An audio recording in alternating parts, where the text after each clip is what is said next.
दिल्लीत भाजपा केंद्रीय निवडणूक समितीची बैठक होणार आहे आणि या बैठकीकरता उपमुख्यमंत्री देवेंद्र फडणवीस दिल्लीला आता रवाना झालेले आहेत। महत्त्वाची बातमी, बैठकीमध्ये उर्वरित जागा वाटपाचा तिढा सुटणार असल्याचं शक्यता वर्तवली जाते। सुटणार असल्याचं म्हटलं जातंय। हा तिढा या बैठकीनंतर भाजपची यादी देखील जाहीर होण्याची शक्यता नाकारता येत नाहीये।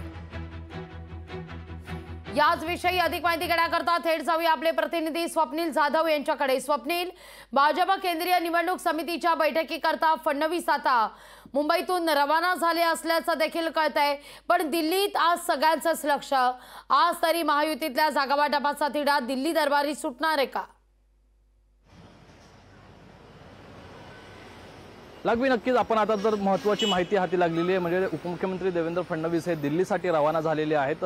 भाजपच्या केंद्रीय निवडणूक समितीची बैठक आज दिल्लीमध्ये आहे आणि याच बैठकीमध्ये महायुतीच्या जागा वाटपाचा तिढा तो सुटणार आहे। एकूणच आज चर्चा होणार आहे, यामध्ये मुख्यमंत्री एकनाथ शिंदे सुद्धा उपस्थित राहतील अशा प्रकारची माहिती आहे आणि ती सुद्धा दुपारनंतर दिल्लीला रवाना होणार असल्याची माहिती हाती आलेली आहे। एकूणच महायुतीमध्ये जे जागा वाटपाचा फॉर्म्युला आहे तो अद्याप ठरलेला नाहीये। काही जागांवरती अद्यापही तिढा निर्माण झाला आणि याच जागांवरती प्रामुख्याने चर्चा होणार आहे। त्यापूर्वी काल सुद्धा भाजपच्या वरिष्ठ नेत्यांकडून त्या भेटीगाठी सुरूच होत्या आणि सागर बंगल्यावरती केंद्रीय निवडणूक समितीची महाराष्ट्रातील केंद्रीय निवडणूक समितीची बैठक झाली होती आणि याचाच अहवाल आता आज कुठेतरी या दिल्लीमध्ये होणाऱ्या बैठकीत मांडला जाणार आहे। आणि यामध्ये खरं तर प्रामुख्याने महाराष्ट्रातील जागा वाटप असेल किंवा महाराष्ट्रातील इतर गोष्टी असतील, मग निवडणूक कशा प्रकारे लढवायची, उमेदवाराला विजयी कसं व्हायचा, अशा रणनीती या संदर्भात असेल आज चर्चा होईल। आणि महाराष्ट्रामध्ये तसंच देशामध्ये ज्या ज्या जागा असतील, ज्या जागांवरती तिढा निर्माण झालाय तो सुद्धा दिल्ली दरबारी आज सुटू शकतो। एकंदरीत आज चर्चा झाल्यानंतर खरं तर महायुतीची